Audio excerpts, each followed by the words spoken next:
What's good with YouTube? Y'all we know Big Flocko with a conference perspective, and I'm gonna smash, dash, and slide on through with a little bit of energy.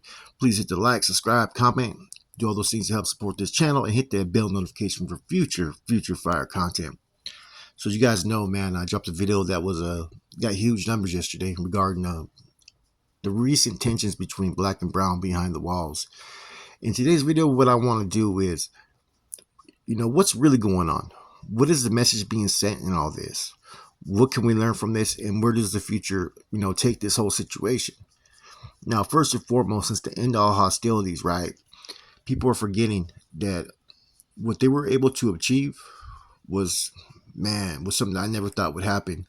I thought administration had it on lock for everybody that was part of these organizations to be locked down. They're all out there on these lines. Therefore, things change.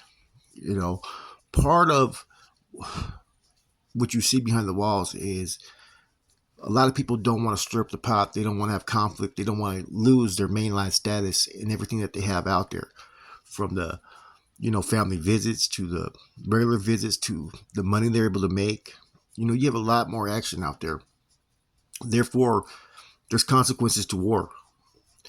And therefore, if one is at fault for their actions, a lot of times people ain't going to want to go to war just based upon other people's actions. Now, during our time, it was a little bit different, to where most of, big homies from whatever organization were in the shoe.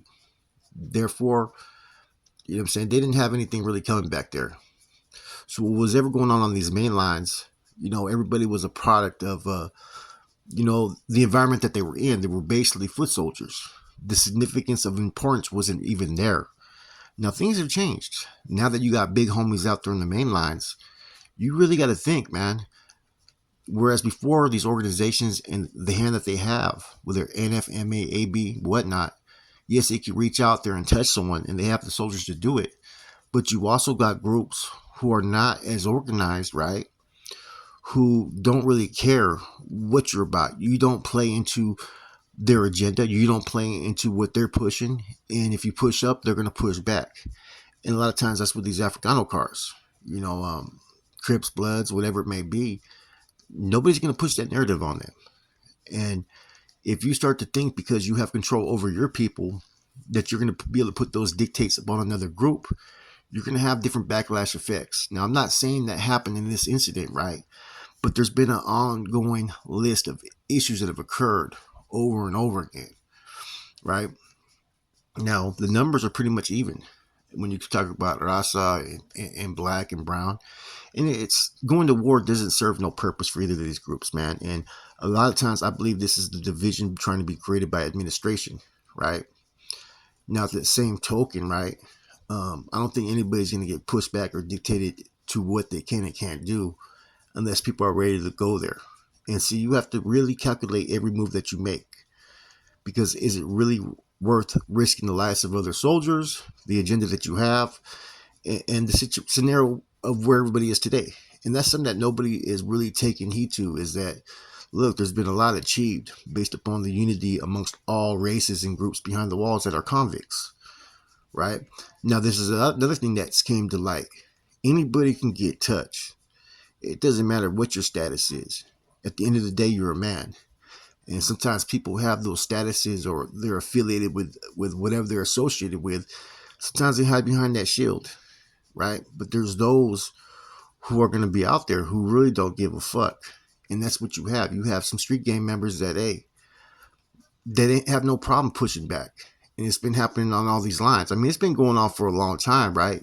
But never before did you have individuals that were of high caliber that were out there on these main lines. So anybody can get it. Therefore, there's a lot of risk there. You know what I'm saying? A lot of risk for these individuals that do hold certain statuses and ranks, that do have responsibilities. Therefore, I can see where people are trying to scale back on issues, especially if one is at fault. See, someone put in the comments that, the individual that up in High Desert, the big homie from down south, that he was at fault. He was drunk. And therefore, there was no reason to pursue any further issues with the end of hostilities. Now, I had to really scratch my head, because a lot of times what would happen in those situations is, regardless Nobody's supposed to touch the hand of any main member of any of these organizations without consequences. And that's what kind of still puzzles me to this day. But I guess people are looking at it from a whole different aspect that, A, why create a scenario that's going to have serious ramifications, right? And change the element of the prison environments if there was to be a war, if there was to be a get-out, right? Especially if it's based upon one that, from what my understanding is, I have no proof, but people are saying that he was at fault. Okay. Now, the recent situation that happened over there in Salinas Valley, I don't know all the details, but it seemed like, something happened to where there was some type of incident that just kicked off, right? Shit happens. So you're starting to see a lot of people tolerate certain situations as opposed to how they would previously be dealt with in the past. Because in the past, a lot of these dudes were locked up in the chute or in the hole. You know what I'm saying? They're not out there 24/7. And see, you also got to remember being out there, even with your four-man detail, 8-man detail, if it's get out and war, you better be ready to get busy as well, man. Because a lot of these people, they don't care. A lot of the stuff that you've seen, especially I've seen it on YouTube, I've seen it in the comments. People are not going to let no race act as if they are superior to any other race, man. And so, especially, where I'm from and what our beliefs were, we always believed in equality. So no one should ever feel superior. And we were never supposed to be taught to sit there and dictate what should and shouldn't be done. And I thought that was one of our biggest setbacks along the years is when we were in certain yards and we were coexisting with certain groups, we enforced our will upon them.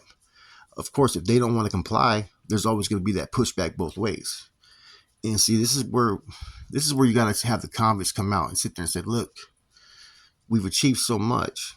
Yeah, we can go to Geta. I'm sure all those Crips, Bloods, 415s, and just Africanos are men at the end of the day. And if you think that every one of them is scared to use pieces, nah, there's still a handful that will get that piece and get busy.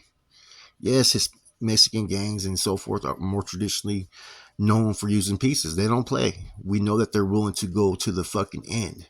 But if you start to enforce that will and that belief in other people that, hey, we come with pieces and you're not going to do nothing about it, you're going to get that pushback. And that's what you're seeing in a lot of instances, New Folsom and so forth. And so people can't get too big-headed, man, that thinking that because they're part of any of these groups, whole rank or status or whatnot, that they're not touchable. Because right now what's being proven is anybody's touchable. At the end of the day, we're all fucking men. Active, inactive, fucking, it don't matter. You know what I'm saying?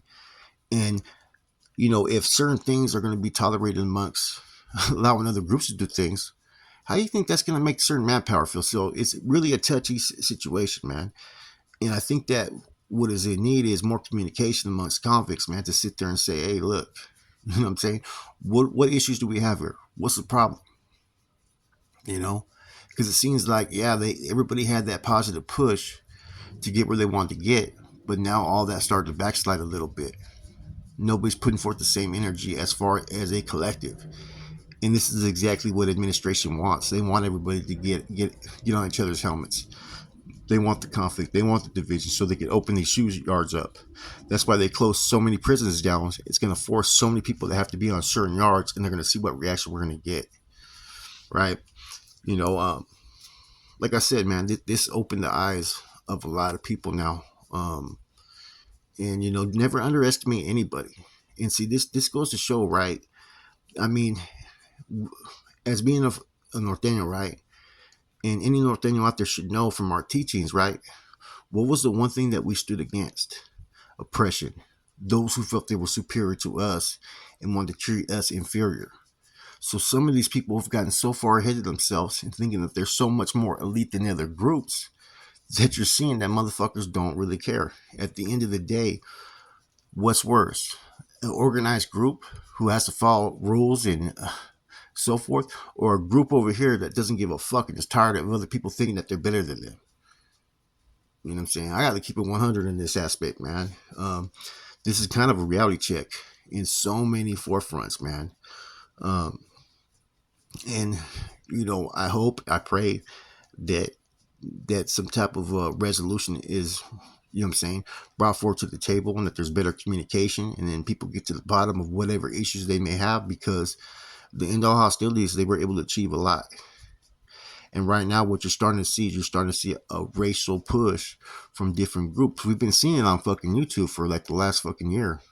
I've seen all kinds of individuals coming out speaking about fucking racial tensions, even amongst Northerners. You know what I'm saying? And so, if that's the type of energy that they're having when they're coming out, think of how they're having inside there. You know what I'm saying? Now, every environment's going to be different. We know this. But I think that for the rest of the prison population, right now is the time where everything that happens from this point forward is going to say a lot about the future of some of these groups and the future of prison in general. You know, where this is going to lead everybody. That same fucking, outlook how groups had of certain groups is no longer being viewed in the eyes of everybody the same. And that has slowly diminished over the years, right? You started seeing it back in like the 90s when some of these groups would never even be referred to. People would be scared to say them by name. And see, that makes it a whole different ballgame when you're talking about other groups that are outside of these, racial ethnicity and whatnot who really don't care. And that's being proven time and time again that, especially with the black groups, they don't fall under the dictates of any Mexican group, period. They run their own program, and they're not going to let nobody run their own program. And so before, where you had members, you looked at them in high regard as elite individuals, whether they were MA or NF or whatnot, right? And that's not to say that these individuals still ain't powerful, because they're powerful as hell. But there's going to be those that are going to push that line back, and they're going to push back. So every move that every group here takes is always going to have to be weighed. There's going to have to be precautions, because at the end of the day, nobody wants to go back to the shoe. Nobody wants the casualties of war. Everybody wants to go back to making money. And right now, though, there's been a lot of tension that's happened with, random incidents that have happened that have been major, man. And so it's kind of a catch-22 situation, because technically, like I said before, nobody's supposed to, in the eyes of these groups, nobody is supposed to raise a hand ever, right? But at the end of the day, you got to pick and choose what battles you want to pursue. And I think a lot of this is being influenced and so forth by, like, the prison administration and so forth, to cause conflict, to cause get out, to cause war. They're still upset about the end of all hostilities, who were like 10 years.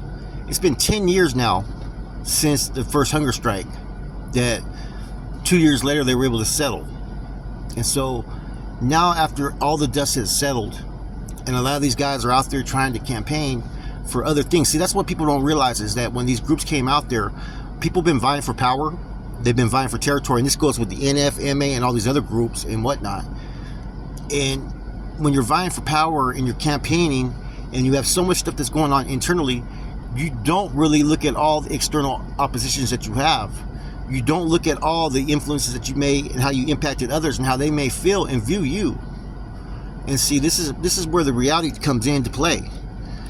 And this is, like I said, this is the defining moment of what happens to the future to all these groups.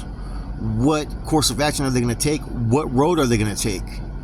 Because, there's going to, like I said, the last 20, 30 years, there's been so many people who have defected from that life, man. And it's based upon all the stuff that you see, the politicalness, the greed, the betrayals, the misleading. And, now with all the stuff that's been going on, the prison system's a mess.